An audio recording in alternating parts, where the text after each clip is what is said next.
Hello everyone, ఇలాంటి videos మీకు ముందుగా కావాలి అనుకుంటే మా ఛానల్ని సబ్స్క్రైబ్ చేసుకొని పక్కనే ఉన్న బెల్ ఐకాన్ని క్లిక్ చేయండి. అప్కమింగ్ రివ్యూలోకి వెళ్ళిపోదాం. ప్రేమ్ చామంతికి సర్ప్రైజ్ ఇవ్వడం, ప్రేమంతి అని గ్రాస్ని నాటడం చూసి నిషా చాలా జెలస్గా ఫీల్ అవుతుంది.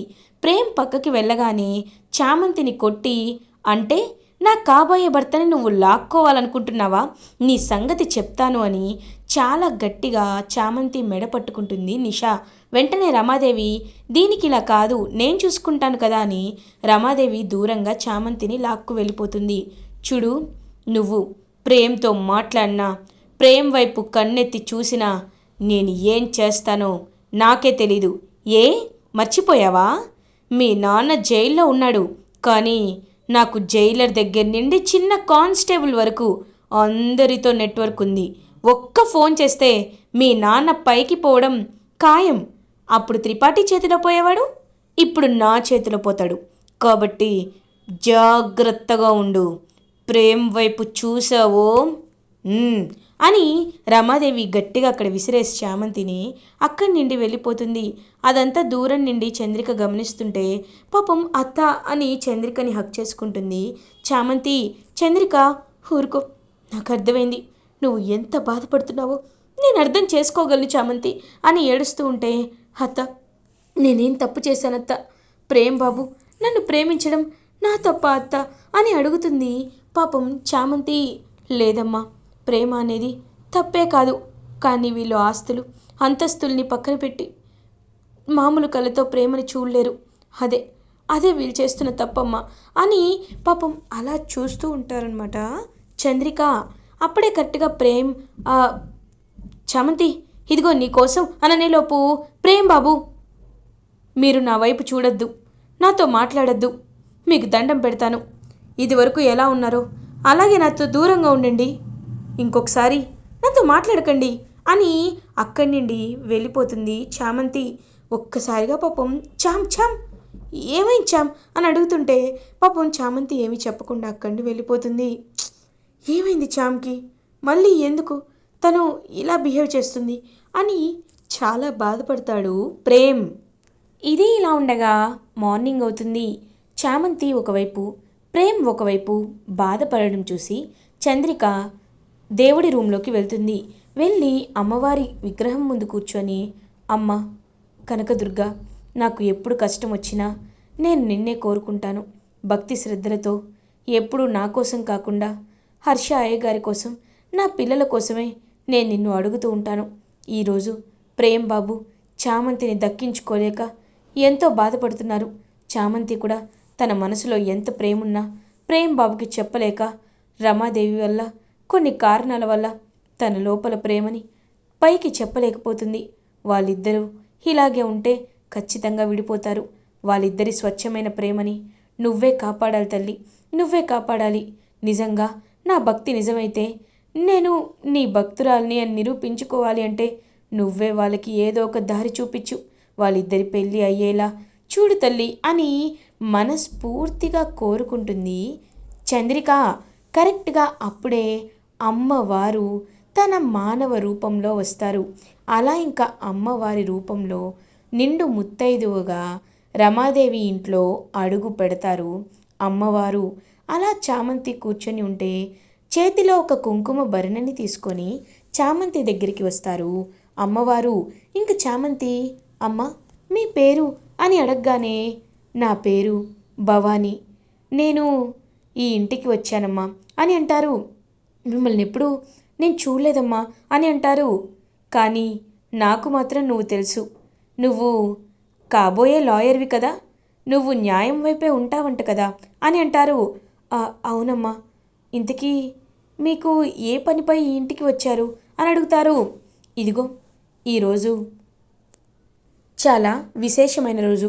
పెళ్ళి కానీ ఆడపిల్లలు ఎవరైనా ఈ కుంకుమని తనకి కాబోయే భర్తతో పెట్టించుకుంటే వాళ్ళిద్దరూ నిండు నూరేళ్ళు సుఖంగా సంతోషంగా ఉంటారు అని ఆనవాయితీ. అందుకే ఈ ఇంట్లో పెళ్ళి కాని ఆడవాళ్ళు ఎవరైనా ఉన్నారా అని అడగడానికే వచ్చానమ్మా అని అంటారు. లోపలికి రండమ్మా అని లోపలికి తీసుకువెళ్తారు. ఇంకా అలా లోపలికి తీసుకువెళ్ళగానే నిషా అక్కడ ఫోన్ చూస్తూ కనబడుతుంది. ఇంక ప్రేమ్ వెంటనే కిందకి వస్తారు.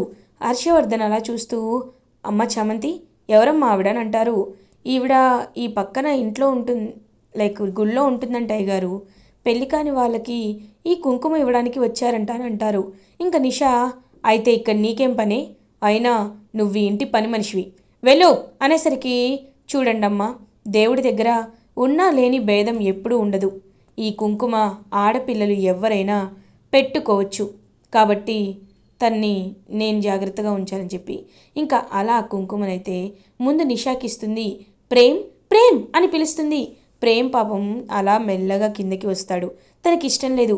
ప్రేమ్, నువ్వు నాకు కాబోయే హస్బెండ్వి కదా, కాబట్టి నువ్వే నాకు నీ చేత్తో పెట్టాలి ప్రేమ్, కమాన్ అని చెప్పి ఇంకా అలా పెట్టబోతుంటే కరెక్ట్గా అప్పుడే చిట్టి రోబో అక్కడికి వస్తాడు.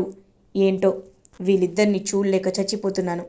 ఎలా అయినా ఈ నిషాకి ప్రేమ్ కుంకుమ పెట్టకూడదు అని ఇంకా అలా ఫ్యాన్ని ఆన్ చేస్తాడు. సో ఫ్యాన్ ఆన్ చెయ్యగానే అలా ప్రేమ్ చేతిలో ఉన్న కుంకుమ కాస్త నిషా చేతిలో కాకుండా ఆ పక్కనే ఉన్న చామంతిపై పడుతుంది. చామంతి నుదుటిపై ప్రేమ్ పెట్టిన కుంకుమ పడడంతో ఒక్కసారిగా అలా షాక్లో ఉండిపోతారు ఫ్యామిలీ మెంబర్స్ అందరూ. ఇంకా హర్షవర్ధన్ అలా చూసి ఆలోచనలో పడతారు.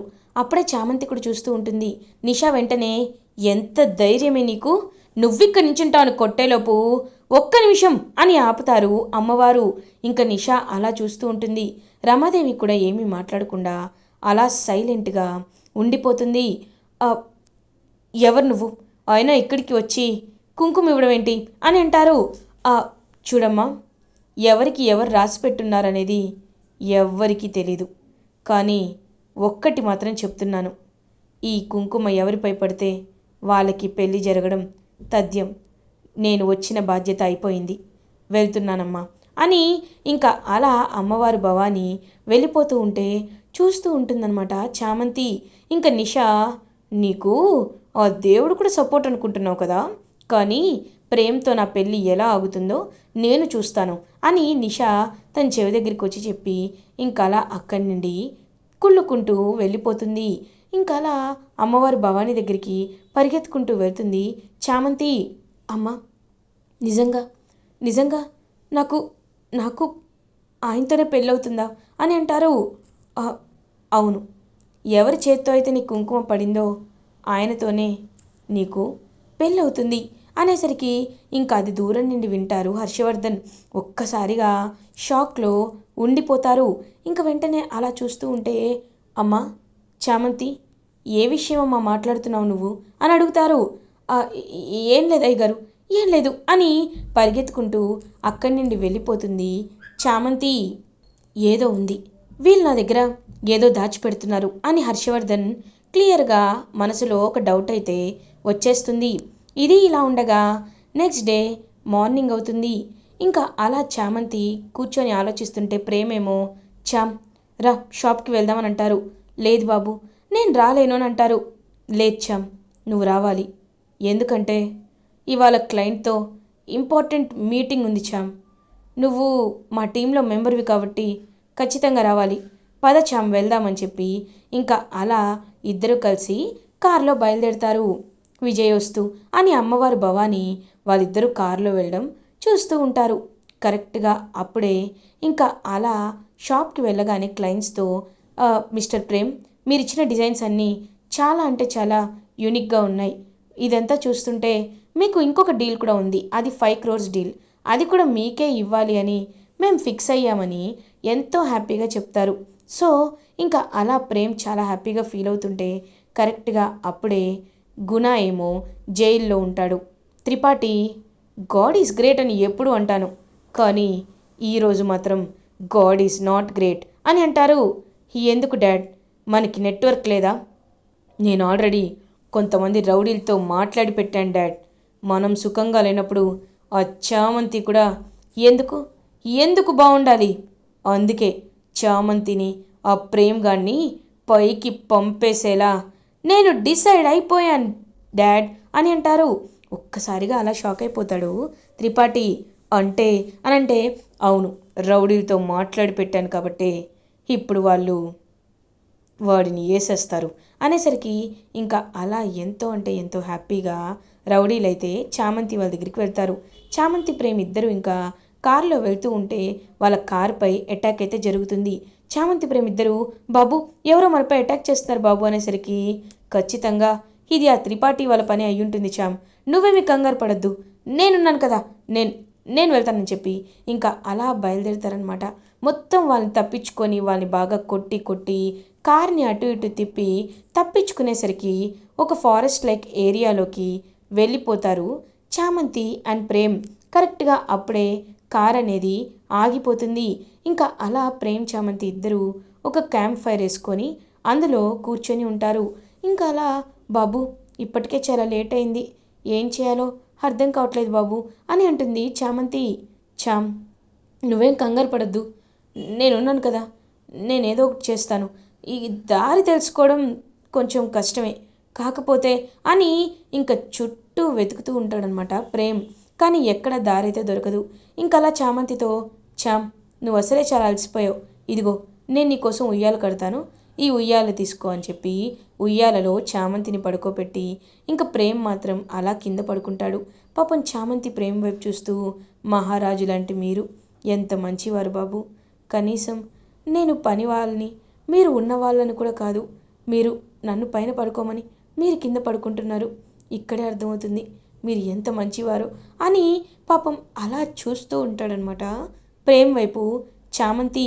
ఇంకా ప్రేమ్ అలా నిద్రపోతూ చామంతి నిద్రపోతూ ఉండేసరికి అప్పుడే కరెక్ట్గా మార్నింగ్ అయిపోతుంది. ఇంకా అలా చామంతి ప్రేమ్ ఇద్దరు బయటికి వస్తూ ఉంటే అప్పుడే అక్కడ ఉన్న అమ్మవారైతే కనబడతారు. కనపడి ఇంకా అలా చూస్తూ ఉంటారు వాళ్ళ వైపు. మీరు మొన్న కుంకుమ ఇచ్చిన అమ్మవారే కదా అని అంటారు. అవునమ్మా, చూడు మీకు నేను ఒక విషయం చెప్పాలనుకుంటున్నాను, అది ఏంటి అంటే ఇప్పుడు మీరిద్దరూ తప్పించుకొని బయటికి వెళ్ళేనా అక్కడ మిమ్మల్ని కొంతమంది చంపడానికే సిద్ధమవుతున్నారు. చూడు ప్రేమ్, నీకు నిషాని పెళ్లి చేసుకోవడం ఇష్టమా అని అడుగుతారు. అంటే అది అననేలోపు నాకు నిజం మాత్రమే చెప్పాలి అనేసరికి లేదు, నాకు ఇష్టం లేదు అని అంటారు. పోనీ చామంతి, నువ్వు ప్రేమ్ని ప్రేమిస్తున్నావా లేదా అని అడుగుతారు. నేను అంటే అననేలోపు చామంతి ఎదురుగా అమ్మవారు ఉన్నారు, అమ్మవారి విగ్రహం ఉంది, నువ్వు ఖచ్చితంగా నిజం మాత్రమే చెప్పాలి, చెప్పు, నిజం చెప్పు, నువ్వు ప్రేమ్ని మనస్ఫూర్తిగా ప్రేమిస్తున్నావా లేదా అని అడిగేసరికి ఇంకా చామంతి పాపం ప్రేమిస్తున్నాను, ప్రాణం కంటే ఎక్కువగా ప్రేమిస్తున్నాను అని అంటుంది. మీ ఇద్దరి ప్రేమ పవిత్రమైనది, మీ ఇద్దరి ప్రేమని ఆపే హక్కు ధైర్యం ఎవరికీ లేదు, కాబట్టి మీరు ఇక్కడే పెళ్లి చేసుకోండి అని సాక్షాత్తు అమ్మవారే దగ్గరుండి పెళ్లి చేస్తారు చామంతి అండ్ ప్రేమ్కి. అలా అమ్మవారి సమక్షంలో చామంతి మెల్లో తాళి కడతాడు ప్రేమ్. ఇంకలా చామంతి ప్రేమ్ ఇద్దరు పెళ్లి చేసుకుని బయటికి వచ్చి ఇంకలా అమ్మవారి అక్కడ ఎదురుగా ఉన్న భవానీ అమ్మవారి ఆశీర్వాదం అయితే తీసుకుంటారు. ఇంకా ఎంతో హ్యాపీగా ఆశీర్వదించి మీ ఇద్దరు ఎప్పుడు సుఖంగా సంతోషంగా ఉండాలి అని ఇద్దరిని అలా ఇంక అడవి నుండి బయటికి పంపించే మార్గం చూసి మాయమైపోతారు అమ్మవారు భవానీ.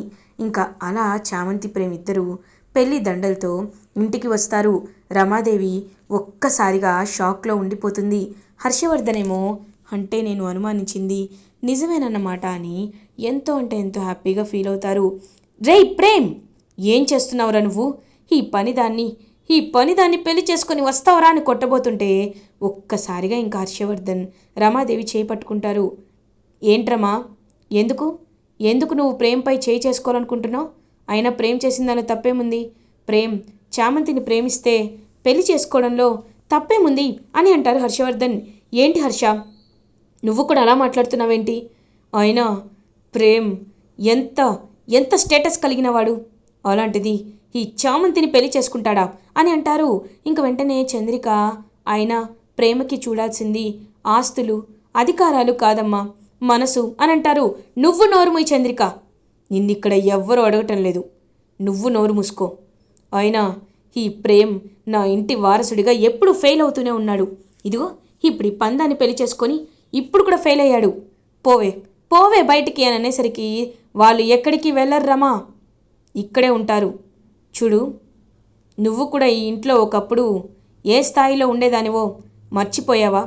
నువ్వు కూడా ఒక సాదాసీదా పియ్యేవే కదరమ్మా. తర్వాతే కదా మనిద్దరి పెళ్ళి జరిగింది. అలాంటప్పుడు స్థానాల గురించి ఆయిల్ గురించి నువ్వేమీ మాట్లాడకూడదు. నేను చెప్తున్నాను, నా చిన్న కొడుకు ప్రేమ్, చామంతి ఈ ఇంట్లోనే ఉంటారు. చామంతి, నువ్వేమీ కంగారు పడద్దమ్మా. ఇక్కడ నిన్ను ఆపేవాళ్ళు ఎవ్వరూ లేరు. వెళ్ళు, లోపలికి రామ్మా. ఇదిగో చంద్రిక, హారతివ్వు అని అంటారు. ఇంకలా చంద్రిక హారతి ఇచ్చేసరికి ఎంతో హ్యాపీగా కుడి కాలు పెట్టి లోపలికి అడుగు పెడుతుంది చామంతి. ఇంకలా చామంతి ప్రేమ్ ఇద్దరు అడుగు పెట్టేసరికి రమాదేవి చాలా జెలస్గా చూస్తూ ఉండిపోతుంది. ఇలా ఎపిసోడ్ ఎండ్ అవుతుంది. ఫర్దర్ ఎపిసోడ్ రివ్యూస్ ముందుగా మీకు కావాలి అనుకుంటే మా ఛానల్ని సబ్స్క్రైబ్ చేసుకోండి. Thanks for watching.